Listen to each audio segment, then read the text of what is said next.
The night love refused to walk away. What if Jesus said no to the cross? The air in the village square was thick with the scent of Karen flowers, their crimson petals crushed underfoot as the crowd gathered. Jesus stood at the center, his eyes heavy with a storm of doubt. His tunic was tattered, his hands clenched, not in prayer but in defiance. Around him, the disciples shifted uneasily, their faces a mix of fear and confusion. Mary Magdalene, her voice raw from shouting, stepped forward, her eyes blazing. "You cannot turn away now," she cried, her words slicing through the dusk. "This is what you were born for."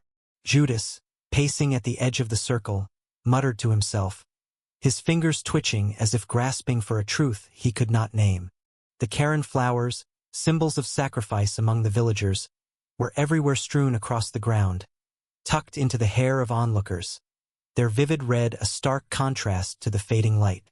For weeks, the village had whispered of Jesus' teachings, his miracles, his promise of salvation. But tonight something had shifted. He had heard the divine call to the cross, the weight of humanity's sins pressing down on him. And for the first time he faltered. "What if I say no?" he whispered, his voice barely audible, yet it struck the crowd like thunder. Mary Magdalene fell to her knees, her hands gripping his robe. "You would abandon us? After all we've given up to follow you." Her voice broke, not with anger but with a desperate love that refused to let go.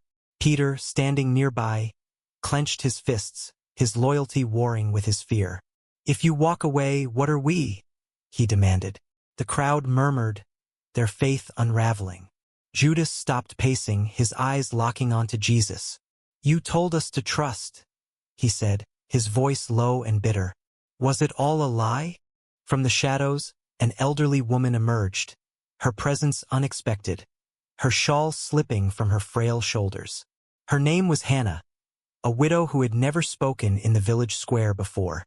Her eyes, clouded with age, held a clarity that silenced the crowd. "I buried 3 sons," she said, her voice steady despite her trembling hands. "I believed in you because you promised hope. If you refuse the cross, what hope is left for me?" Her words were a twist, a quiet dagger that cut deeper than Mary's pleas or Judas' accusations. This was no disciple, no follower of renown, but a woman whose faith had been her only solace. Her question hung in the air, heavy as the cross Jesus was meant to bear. The tension escalated as Judas stepped closer, his face contorted with anguish.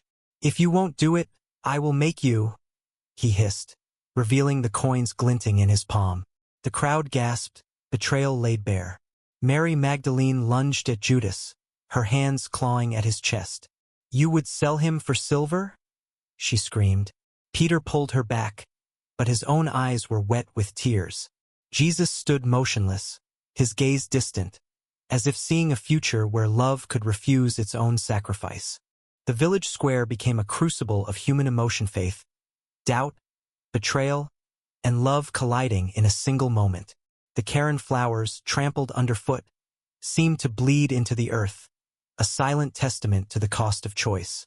Jesus finally spoke, his voice soft but resolute. "I could walk away," he said, "and live as a man, not a savior. But what is love if it flees from pain?" His words were not a promise but a question, one that pierced the hearts of those who heard it. In the end, he did not walk away. But the cost was not the cross, it was the fracture of those who loved him.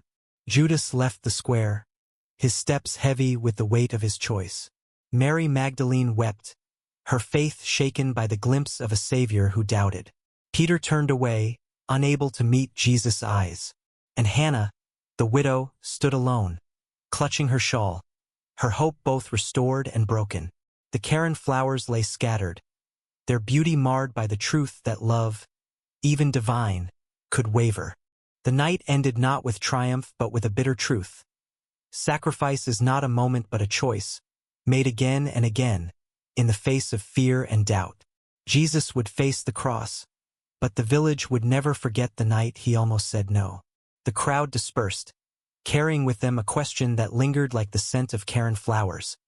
What does it mean to love when the cost is everything? What do you think? Can love truly endure if it refuses to face sacrifice? Or is doubt the truest test of faith?